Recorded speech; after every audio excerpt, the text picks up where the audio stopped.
গতকাল কাজে এতটাই মশগুল ছিলাম যে ভিডিও করতে ভুলে গিয়েছিলাম, তাই শর্টসও বানানো হয়নি। যাই হোক, আজ গিয়েছিলাম সাভারে। সাভারে নামা বাজার বলে একটা জায়গা আছে, অনেকটা দেখতে পুরান ঢাকার মতো। আমার কাছে তো ভীষণ ভালো লেগেছে।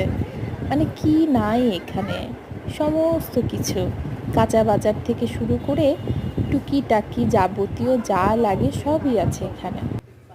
তো আমি গিয়েছিলাম কাপড় কিনতে, আর সেই সাথে আমার প্রিন্টের কিছু কাজ ছিল।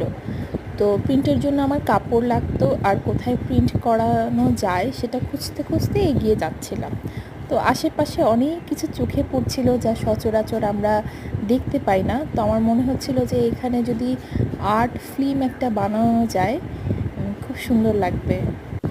যদিও এর আগে আমি এখানে এসেছিলাম, কিন্তু আজকে আমি একা একা এসেছি। তো এই অভিজ্ঞতাটা খুবই ভালো এবং চমৎকার ছিল।